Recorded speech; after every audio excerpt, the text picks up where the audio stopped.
Mummy जी। हाँ बेटा। मुझे तो समझ में नहीं आ रहा है आपने रेनू को इतना सर पे चढ़ा के क्यों रखा हुआ है। वो 9-10 बजे सो के उठती है, उसका ये उठने का कोई टाइम है?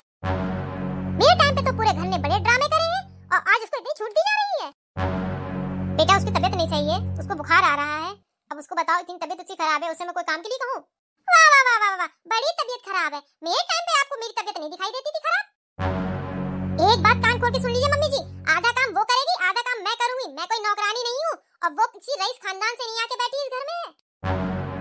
और इस घर में ज्यादा ड्रामे हो रहे हैं ना, तो आप वैसे बता दीजिए वो अपना पलक पका के अलग खाए और मैं अपना पका के अलग खाऊं, ठीक है मम्मी जी? और वैसे भी तबीयत एक दिन खराब होती है 2 दिन खराब होती है, वो महारानी जब से आई है तब से उसके यही ड्रामे चल रहे हैं और आप आंख बंद करके उसके ड्रामे देखती हैं, बिल्कुल भी एक बात को भी नहीं कहती हैं।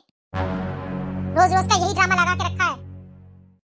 ओफो, क्या करूं मैं, इन लोगों का लगता है यही देखना बाकी रह गया है। अरे सब अपना अपना पका के खाओ ना, हम कौन सा कह रहे हैं कि तुम हमें पका के दो। जितनी की पकी मिलती नहीं है उतने की बातें सुनने को मिल जाती है, क्या फायदा रोज रोज का यही किरकिर किरकिर किरकिर किरकिर। अब मैं साफ कह दूंगी, अरे इस घर में लड़ाई झगड़े कले से तो बढ़िया है तुम अपना पका के खाओ, वो अपना पका के खाए, बात खत्म। रेनू, रेनू बेटा।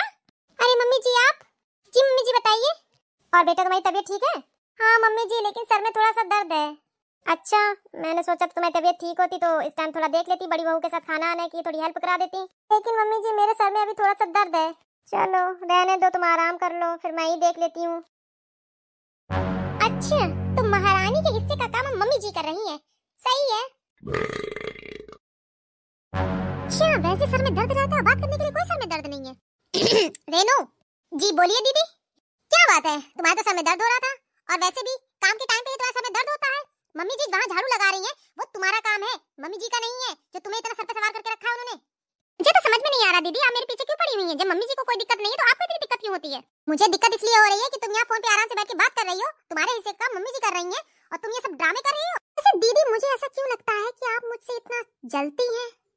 ओ हेलो, मैं तुमसे जलती हूँ? अपनी शक्ल देखी है तुमने आईने में? बड़ी आई मुझसे जलती हो, बोल मत देना आज के बाद। हाँ हाँ ये सच बात है, आप मुझसे जलती हैं तभी मम्मी जी से बार बार मेरी शिकायतें करती हैं। बहुत देख लिया तुम्हारा ड्रामा। अरे अरे कुछ दिख नहीं रहा है, आज फैसला होके ही रहेगा, आज ये तो मैं ये। जय बजरंगबली। भैया हम तो ऐसी लड़ाई पहली बार देखी है, ऐसे लड़ती है एक दूसरे के लात घूंसा चलाती है। दोनों घर वालों के पास करेंगे फोन, कहीं अपनी अपनी लौनिया घर से लेके जाओ, भैया बड़ी लड़ाई लड़ती हैं, लड़े मरे रहती हैं, दोनों लड़े मर जाएंगी, ना मेरे ऊपर आई बिला वजह बुढ़ापा चक्की हम पिसी जेल में। रेखा, रेनू।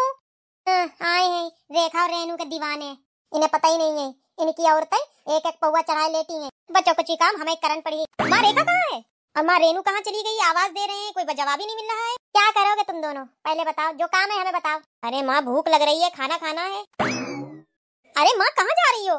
तुम दोनों ने अभी खाना मांगा है, खाना लगाने जा रहे हैं। लेकिन माँ ये लोग हैं तो खाना लगा देंगी। हाँ खाना लगाए, एक दूसरे को मार पीट के कमरे में बेहोश पड़ी है, खाना लगा देंगी, मिल जाए तुम दोनों खाना। आप दोनों लगा रहे खाना,